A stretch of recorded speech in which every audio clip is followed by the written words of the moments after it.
नमस्कार, मी पंजाब डक. मी आहे सोनाली बॉर्डर मध्ये, नेपाळ आणि भारताची बॉर्डर आहे. तर या ठिकाणी महाराष्ट्रातल्या शेतकऱ्याला सर्वप्रथम आनंदाची बातमी देणार आहे.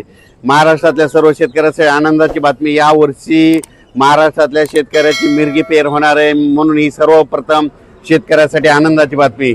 राज्यात सांगायचं झालं तर 7, 8, 9, 10, 11, 12 जूनच्या दरम्यान राज्यात मोसमी पाऊस येणार आहे, म्हणून हा अंदाज महाराष्ट्रातल्या सर्व शेतकऱ्यांनी लक्षात द्यायचा.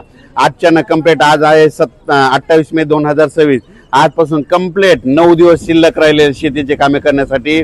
शेतकऱ्याला विनंती की तुम्ही काय करा, या 9 दिवसामध्ये शेतीचे कामे करून घ्या, कारण की राज्यामध्ये 7, 8, 9, 10, 11, 12 दरम्यान मोसमी पाऊस बरसणार आहे, म्हणून हा अंदाज लक्षात घ्यायचा.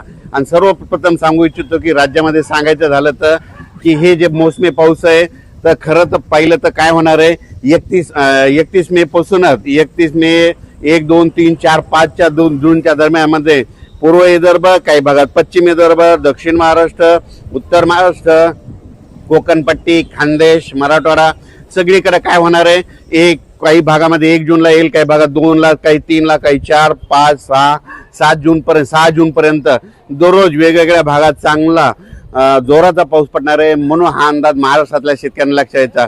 पण हे 6 जून पर्यंत पाऊस पडल्याच्या नंतर त्याच्या पाठोपाठ लगेच मोसमी पाऊस येणार आहे आणि 31 आणि 1 तारखेला केरळमध्ये मान्सून दाखल होणार आहे आणि केरळमधून कंप्लीट 5 ते 6 दिवसामध्ये ते महाराष्ट्रात येणार आहे. म्हणून ही सर्वप्रथम महाराष्ट्रातल्या शेतकऱ्यासाठी आनंदाची बातमी. माझी सगळ्या शेतकऱ्याला विनंती, आजच्यानं कंप्लीट 9 दिवस शिल्लक राहिलेले आहेत. तुमचे कामं करण्यासाठी 9 दिवस आहे. तुम्ही शेतीचे मशागतीचे कामं करून घ्या, कारण की राज्यामध्ये पावसासाठी खूप पोषक वातावरण आहे.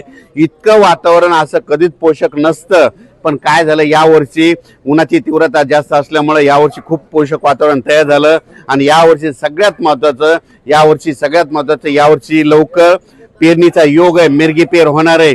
कापसाच्या देखील बऱ्याच शेतकऱ्याचा काय होणार आहे, 2-3 टप्प्यामध्ये लागवडी होणार आहेत. कारण की काय होणार आहे, काही भागामध्ये 1 जून ते 6 जूनच्या दरम्यान काही ठिकाणी खूप जोराचा पाऊस पडणार आहे, काही निरंक राहील, काही भागामध्ये जास्त पाऊस पडणार आहे.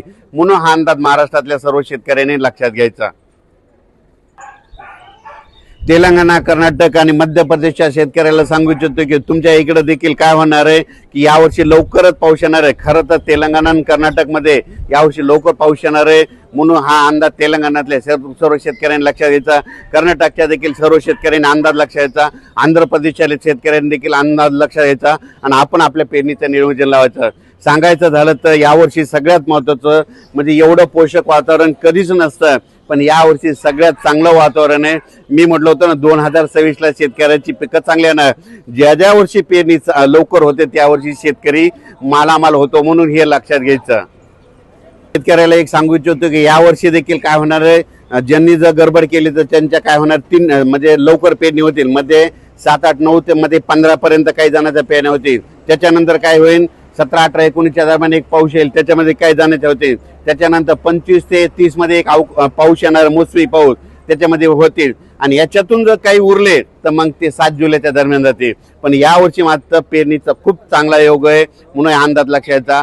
उत्तर महाराष्ट्रात देखील काय होणार आहे, 1, 2, 3च्या दरम्यान चांगला पूर्व मोसमी, खरं तर ते मोसमी पाऊसच असतो, म्हणून हे अंदाज लक्षात घ्यायचा.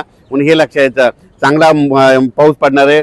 पण परिस्थिती अशी आहे की 7 जून नंतर जे पाऊस यायला ते पाठीमागून मोसमी पाऊस आहे, म्हणून ही सर्वप्रथम शेतकऱ्यासाठी आनंदाची बातमी. उत्तर महाराष्ट्रातल्या शेतकऱ्याच्या आनंदाची बातमी. घाटमाता कोकण परिसरातल्या शेतकऱ्यासाठी आनंदाची बातमी. त्याच्यानंतर विदर्भातल्या शेतकऱ्याची खास करून आनंदाची बातमी. यावर्षी लवकर पेरणीचे योग आहे. यावर्षी 7, 8 जून 10, 11, 12 दरम्यान राज्यात चांगला मोसमी पाऊस येणार आहे, म्हणून हे अंदाज लक्षात.